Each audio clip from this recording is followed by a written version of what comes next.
हमारी संस्कृति, हमारे संस्कार सदा रहें हमारे साथ। सब्सक्राइब करें तिलक। हे सुंदरी, कौन हो तुम और इस वन में क्या कर रही हो?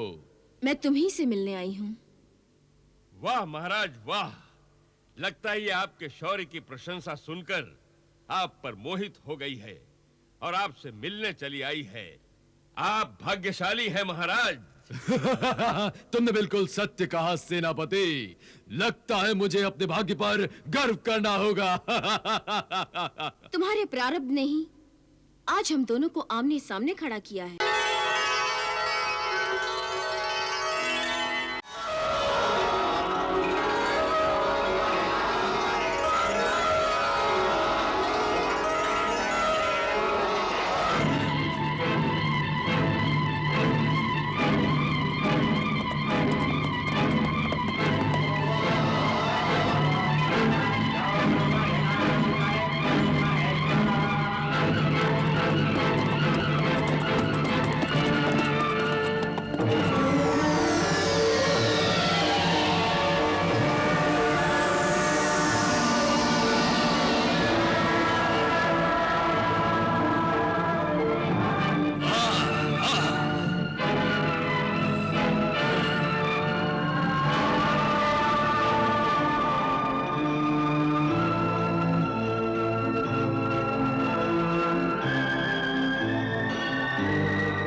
राक्षस राज, वन में ये सुंदरी कहां से आ गई, वो भी अकेली?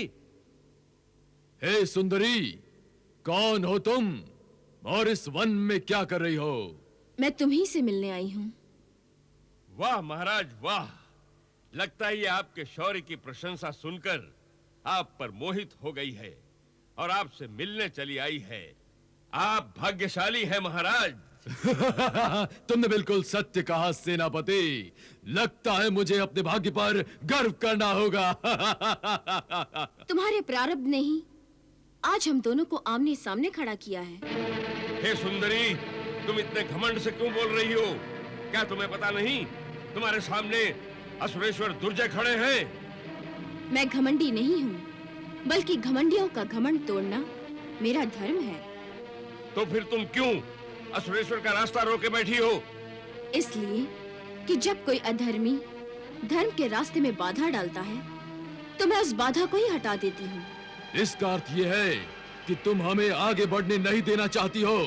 लगता है तुम्हें हमारी शक्तियों का अनुमान नहीं है सुंदरी। बात उल्टी है असुरराज, तुम्हें मेरी शक्तियों का अनुमान नहीं है। अच्छा महाराज, ये तो कोई मायाविनी लगती है।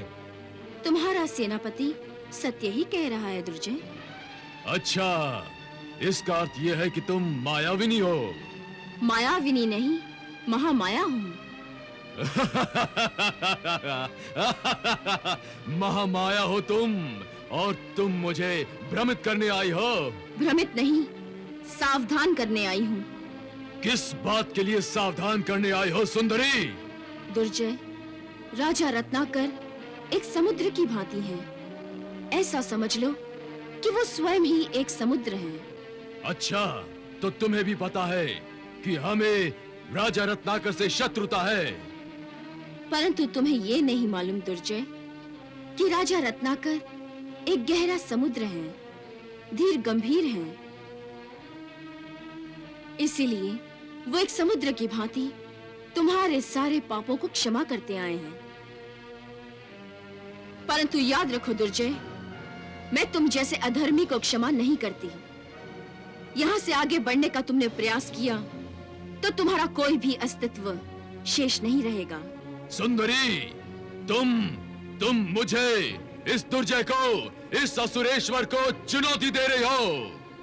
नहीं दुर्जय, मैं तुम्हें चेतावनी दे रही हूँ। मैं नहीं जानता था कि राजा रत्नाकर भी मायावी है, जिसने अपनी माया से तुम्हारा निर्माण किया है।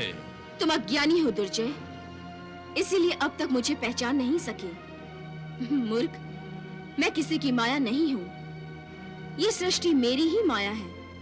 मैं महामाया हूँ, ब्रह्म स्वरूपिणी हूँ। मैं हूँ इसीलिए ब्रह्म है। यदि मैं न होती तो ये ब्रह्म भी ना होता, ये सृष्टि ना होती, तुम भी ना होते। ये बार बार आपको धमकी दे रही है महाराज। मैं रत्नाकर जैसे भक्तों की शक्ति हूँ, इसीलिए दुर्जय मैं तुम्हें ये आदेश देती हूँ कि तुम जिस मार्ग से यहाँ तक आए हो, उसी मार्ग से अपनी नगरी तक वापस लौट जाओ। इसी में तुम्हारी भलाई है। और यदि मैं नहीं लौटा तो मैं तुम्हें मृत्यु के दर्शन कराऊंगी।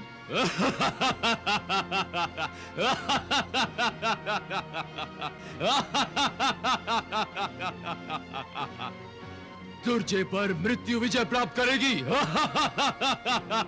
सेनापति, दुर्जय पर मृत्यु विजय प्राप्त करेगी। ए मूर्ख सुंदरी, तुम्हें नहीं पता कि दुर्जय पहले से ही मृत्यु पर विजय प्राप्त कर चुका है। मृत्यु तो उसके सामने हाथ जोड़े प्रत्यक्ष खड़ी रहती है और दुर्जय के एक इशारे पर उसके हाथ में तलवार बनकर शत्रुओं पर टूट पड़ती है और उनकी लाशों का ढेर लगा देती है। युद्धों के उपरांत युद्ध भूमि में अर्थियां होती है, लेकिन उठाने वाले कंधे नहीं होते, मुर्दे पड़े होते हैं, परंतु उन पे रोने वाला कोई नहीं होता। नदी नालों में पानी की बजाय खून बहता है, खून। और तुम मुझे इस चेतावनी से भयभीत करना चाहती हो। मृत्यु मेरी दासी है, स्वामिनी नहीं। मृत्यु और समय किसी के अधीन नहीं होते दुर्जय, और इस भ्रम में मत रहना कि इस नश्वर संसार में कोई अमर है। मृत्यु का स्वाद हर प्राणी को चखना पड़ता है। मानव रूप में यदि भगवान भी अवतार ले लें, तो उनके शरीर को भी मृत्यु आती है। इसीलिए हे प्राणी, अपनी मृत्यु से डरो। दुर्जय किसी से भयभीत नहीं होता, बल्कि दुर्जय का जन्म ही दूसरों को भयभीत करने के लिए हुआ है। दुर्जय, तुम्हें अज्ञानी समझकर मैंने तुम्हें अपने परिणाम से परिचित करा दिया है, क्योंकि मैं तुम्हें अज्ञान के अंधकार में रखकर कोई दंड देना नहीं चाहती।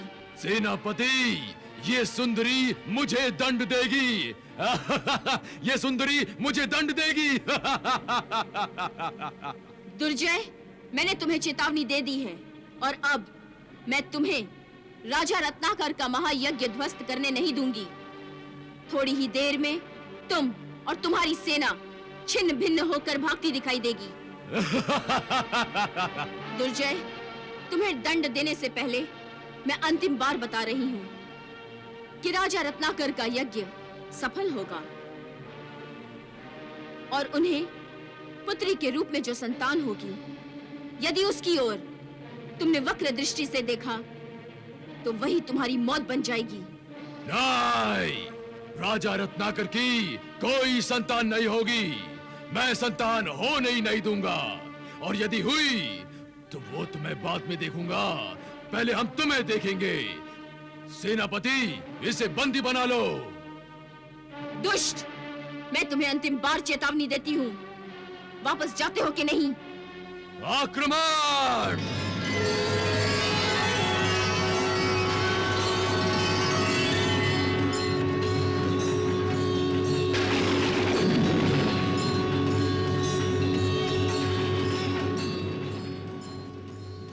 दुरात्मा दुर्जय, जिस राजा रत्नाकर और रानी विजया से तुम द्वेष करते हो, जिनका संतान प्राप्ति के लिए किया जाने वाला महायज्ञ तुम ध्वस्त करना चाहते हो, वही राजा रत्नाकर और रानी विजया तुम्हारी मृत्यु को जन्म देंगे।